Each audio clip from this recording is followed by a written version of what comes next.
10 ঘটিকার সময় পাইকগাছা থানাধীন লস্কর ইউনিয়নের শরণখালী মোড় নামক স্থানে একটি মোটরসাইকেল এবং একটি ভ্যান মুখোমুখি সংঘর্ষ হয়।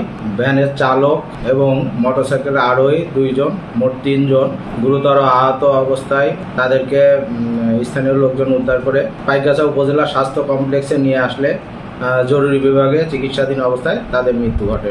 এ ব্যাপারে আইনানুগ ব্যবস্থা গ্রহণ করা হইতেছে।